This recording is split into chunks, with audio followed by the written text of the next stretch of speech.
Hi viewers, welcome to Khush Prasad creations. ನಾನು ಅಶ್ವಿನಿ ಪ್ರಸಾದ್. ಇವತ್ತು ಚಕ್ಲಿ ಹೇಗೆ ಮಾಡೋದು ಅಂತ ಸುಲಭವಾಗಿ ತೋರಿಸ್ಕೊಡ್ತಾ ಇದ್ದೀನಿ. ಈಗೇನು ಆಲ್ರೆಡಿ ಸಮ್ಮರ್ ಸ್ಟಾರ್ಟ್ ಆಗೋಗಿದೆ, ಮಕ್ಕಳೆಲ್ಲರೂ ಮನೆಯಲ್ಲಿನೇ ಇರ್ತಾರೆ. ಯಾವಾಗಲೂ ಏನಾದರೂ ಒಂದು ತಿಂಡಿನ ಕೊಡ್ತಿದ್ರೆ ಅವರಿಗೂ ಖುಷಿ ಆಗತ್ತೆ. ಯಾವಾಗಲೂ ಹೊರಗಡೆ ತಂದು ಮಕ್ಕಳಿಗೆ ಕೊಡೋದು ಅನ್ಹೆಲ್ದಿ. ಸೊ ಮನೆಯಲ್ಲಿನೇ ಈಸಿಯಾಗಿ ಕೆಲವೊಂದು ತಿಂಡಿಗಳನ್ನ ಅಪರೂಪಕ್ಕೆ ಅವ್ರಿಗೆ ಮಾಡಿ ಕೊಡ್ತಾಯಿದ್ರೆ ತುಂಬಾ ಇಷ್ಟಪಟ್ಟು ತಿಂತಾರೆ. ಸೊ ಈಗ ಈಸಿಯಾಗಿ ಚಕ್ಲಿ ಹೇಗೆ ಮಾಡೋದು ಅಂತ ನೋಡೋಣ. ಈಗ ಒಂದು ಬಾಣಲಿ ಇಟ್ಕೊಂಡು ಅದಕ್ಕೆ ಸ್ವಲ್ಪ ಕಡಲೆ ಬೀಜನ ಹಾಕ್ಕೊಳ್ತಾ ಇದ್ದೀನಿ.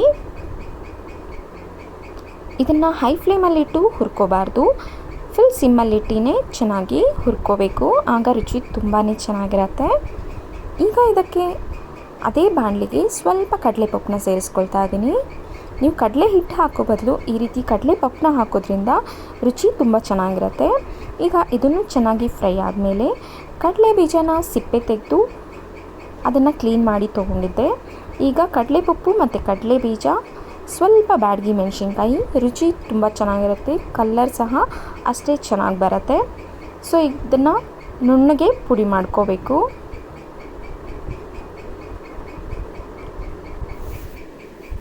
ನೋಡಿ, ತರಿಯಾಗಿ ಮಾಡಿಕೊಂಡ್ರೆ ಚಕ್ಲಿ ಒತ್ತುವಾಗ ಮುರಿದೋಗುತ್ತೆ. ಅದರಿಂದ ಈ ರೀತಿಯಾಗಿ ನುಣ್ಣಗೆ ಇದನ್ನು ಪುಡಿ ಮಾಡ್ಕೊಳ್ಳಿ.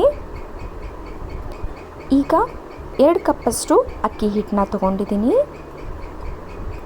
ಇದಕ್ಕೆ ಸ್ವಲ್ಪ ಅಜ್ವೈನ್ ಹಾಕ್ತಾಯಿದ್ದೀನಿ.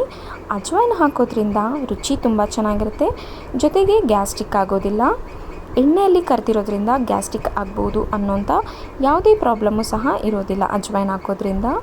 ಈಗ ಇದಕ್ಕೆ ಸ್ವಲ್ಪ ಜೀರಿಗೆ, ಸ್ವಲ್ಪ ಬಿಳಿ ಎಳ್ಳು ಹಾಕ್ತಾಯಿದ್ದೀನಿ. ನಿಮಗೆ ಎಳ್ಳು ಬೇಡ ಅಂದರೆ ಸ್ಕಿಪ್ ಮಾಡ್ಬೋದು. ಈಗ ನಾನು ಏನು ಮೊದಲೇ ರುಬ್ಬಿಟ್ಕೊಂಡಿದ್ದೆ ಆ ಪೌಡರ್ನ ಇದಕ್ಕೆ ಸೇರಿಸ್ಕೊಳ್ತಾ ಇದ್ದೀನಿ. ನಂತರ ಇದನ್ನು ಚೆನ್ನಾಗಿ ಕಲಿಸ್ಕೋಬೇಕು. ಅಕ್ಕಿ ಹಿಟ್ಟು, ಕಡಲೆಬೀಜ, ಕಡಲೆಪಪ್ಪಿನ ಪುಡಿ ಇವೆಲ್ಲನೂ ಮಿಕ್ಸ್ ಆಗೋವರೆಗೂ ಚೆನ್ನಾಗಿ ಒಂದು ಸಲ ಕಲಿಸ್ಕೋಬೇಕು. ನಂತರ ಇದಕ್ಕೆ ರುಚಿಗೆ ಎಷ್ಟು ಬೇಕೋ ಅಷ್ಟು ಉಪ್ಪನ್ನ ಸೇರಿಸ್ಕೊಳ್ಳೋಣ.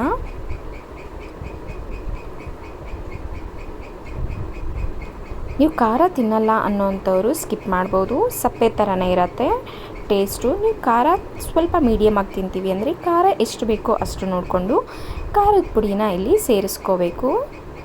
ನಾನಿಲ್ಲಿ ಸ್ವಲ್ಪನೇ ಖಾರನ ಹಾಕ್ಕೊಳ್ತಾ ಇದ್ದೀನಿ. ಈಗ ಇದನ್ನು ಚೆನ್ನಾಗಿ ಉಪ್ಪು ಕಂಪ್ಲೀಟಾಗಿ ಬೆರಿಬೇಕು, ಅಲ್ಲಿವರೆಗೂ ಕಲಿಸ್ಕೊಂಡು ನಂತರ ಸ್ವಲ್ಪ ಬಿಸಿ ಎಣ್ಣೆನ 2ರಿಂದ 3 ಸ್ಪೂನ್ ಆಗೋಷ್ಟು ಬಿಸಿ ಎಣ್ಣೆನ ಇದಕ್ಕೆ ಹಾಕ್ಕೊಳ್ತಾ ಇದ್ದೀನಿ. ಸೊ ನೀವು ಕಲಿಸುವಾಗ ಬಿಸಿ ಎಣ್ಣೆ ಕೈಗೆ ತಾಗಿದ್ರೆ ಸ್ವಲ್ಪ ಸುಡತ್ತೆ, ಅದರಿಂದ ನೀವು ಸ್ಪೂನ್ ಸಹಾಯದಿಂದ ಬೇಕಾದರೂ ಕಲಿಸ್ಕೋಬೋದು. ನೋಡಿ, ಈ ರೀತಿ ಉಂಡೆ ಮಾಡಿದ್ರೆ ಈ ರೀತಿಯಾಗಿ ಉಂಡೆ ಥರ ಬರಬೇಕು. ಅಲ್ಲಿವರೆಗೂ ಎಣ್ಣೆ ಎಲ್ಲ ಮಿಕ್ಸ್ ಆಗೋವರೆಗೂ ಕಲಿಸ್ಕೋಬೇಕು. ನಂತರ ಸ್ವಲ್ಪನೇ ನೀರನ್ನ ಹಾಕಿ ಇದನ್ನು ಕಲಿಸ್ಕೋಬೇಕು. ಎಲ್ಲೂ ಒಂಚೂರು ಗಂಟಿಲ್ದಿರ ಇರೋ ಹಾಗೆ ನೀಟಾಗಿ ಇದನ್ನು ಕಲಿಸ್ಕೋಬೇಕು. ಬಿಸಿ ನೀರಿನ ಅವಶ್ಯಕತೆ ಇಲ್ಲ, ತಣ್ಣೀರಲ್ಲೇ ನೀಟಾಗಿ ಕಲಿಸ್ಕೋಬೇಕು. ತುಂಬ ನೀರಾಗಿ ಕಲಿಸ್ಕೋಬೇಡಿ, ಮೀಡಿಯಮ್ಮಾಗಿ ಕಲಿಸ್ಕೊಂಡ್ರೆ ಸಾಕಾಗುತ್ತೆ. ಜಾಸ್ತಿ ನೀರಿನ ಅವಶ್ಯಕತೆ ಇಲ್ಲ. ನೆಕ್ಸ್ಟ್ ಅಪ್ಕಮಿಂಗ್ ವೀಡಿಯೋಸ್ ನೋಟಿಫಿಕೇಷನ್ಗೋಸ್ಕರ ಸಬ್ಸ್ಕ್ರೈಬ್ ಮಾಡ್ಕೊಳ್ಳಿ, ಹಾಗೆ ಬೆಲ್ ಐಕಾನ್ ಪ್ರೆಸ್ ಮಾಡಿ. ಈ ರೆಸಿಪಿ ನಿಮಗೆ ಇಷ್ಟ ಆಗಿದ್ದರೆ ನಿಮ್ಮ ಒಪಿನಿಯನ್ನ ಕಮೆಂಟ್ ಮೂಲಕ ತಿಳಿಸಿ. ನೋಡಿ, ಅದನ್ನು ಚೆನ್ನಾಗಿ ಕಲಿಸ್ಕೊಂಡು ಉಂಡೆ ಮಾಡಿ ತೊಗೊಂಡಿದ್ದೀನಿ. ನೋಡಿ, ಈ ಕನ್ಸಿಸ್ಟೆನ್ಸಿ ಬರೋ ಅಷ್ಟೊತ್ತಿಗೆ ಕಲಿಸ್ಕೋಬೇಕಾಗತ್ತೆ. ಈಗ ಇದನ್ನು ಒಣಗಲಿಕ್ಕೆ ಬಿಡ್ದಿರಾ ದಿಢೀರಾಗೆ ಮಾಡ್ಕೋಬೋದು, ಬಟ್ ಇದ್ರ ಮೇಲೆ ಒಂದು ತೇವದ ಬಟ್ಟೆ ಅಥವಾ ಪ್ಲೇಟ್ನ ಮುಚ್ಚಿಟ್ಕೋಬೇಕಾಗತ್ತೆ. ಸಮ್ಮರ್ ಆಗಿರೋದ್ರಿಂದ ಹಿಟ್ಟು ಬೇಗ ಒಣಗೋಗುತ್ತೆ. ಈಗ ಚಕ್ಲಿ ಒಳ್ಳೆಗೆ ಎಷ್ಟು ಬೇಕೋ ಅಷ್ಟು ನೋಡಿಕೊಂಡು ಈ ರೀತಿಯಾಗಿ ಮುದ್ದೆ ಅಂದರೆ ಸಿಲಿಂಡರ್ ಶೇಪಲ್ಲಿ ಮಾಡಿ ಇಟ್ಕೋಬೇಕಾಗತ್ತೆ. ಈಗ ನೋಡಿ, ನಾನು ಇಲ್ಲಿ ಆಯಿಲ್ ಕವರ್ನ ತೊಗೊಂಡಿದ್ದೀನಿ, ನೀವು ಬಟರ್ ಪೇಪರ್ ಸಹ ತೊಗೋಬೋದು. ನಂತರ ಸ್ವಲ್ಪ ಎಣ್ಣೆನ ಸೇರಿಸ್ಕೊಂಡಿದ್ದೀನಿ. ನೋಡಿ, ಇದರೊಳಗಡೆಗೆ ನೀಟಾಗಿ ಈ ರೀತಿಯಾಗಿ ಹಾಕ್ಕೋಬೇಕು.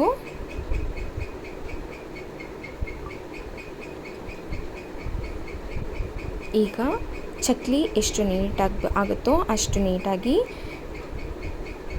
ತಿರುಗಿಸ್ಕೊಳ್ಬೇಕು. ತುಂಬ ಮೇಲ್ಗಡೆಯಿಂದ ತಿರುಗಿಸ್ಕೋಬೇಡಿ, ಹಾಗಂತ ತುಂಬ ಕೆಳಗಡೆಯಿಂದನೂ ಇದು ಮಾಡಬೇಡಿ.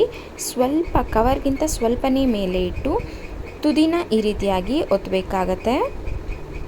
ಈಗ ನಾನು ನೋಡಿ ಒಂದೇ ಒಂದು ಪೀಸ್ನ ಮುರಿದು ಎಣ್ಣೆ ಕಾದಿದೆಯಾ ಅಂತ ನೋಡ್ತಿದ್ದೀನಿ. ನಾನು ಮೊದಲಿಗೆ ಹಸಿಟ್ಟು ಕಲಿಸುವಾಗಲೇ ಎಣ್ಣೆ ಕಾಯ್ಲಿಕ್ಕೆ ಇಟ್ಟಿದ್ದೆ.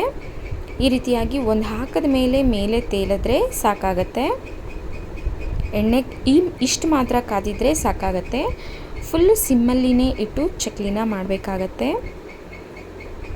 ಎಣ್ಣೆಗೆ ಹಾಕಿದ ತಕ್ಷಣ ಯಾವುದೇ ರೀತಿಯಾಗಿ ಸೌಟ್ನಾಗಲಿ ತಿರುಗಿಸೋದಾಗಲಿ ಏನನ್ನೂ ಮಾಡಬೇಡಿ, ಚಕ್ಲಿ ಬಿಟ್ಕೊಳ್ಳೋ ಚಾನ್ಸಸ್ ಇರುತ್ತೆ.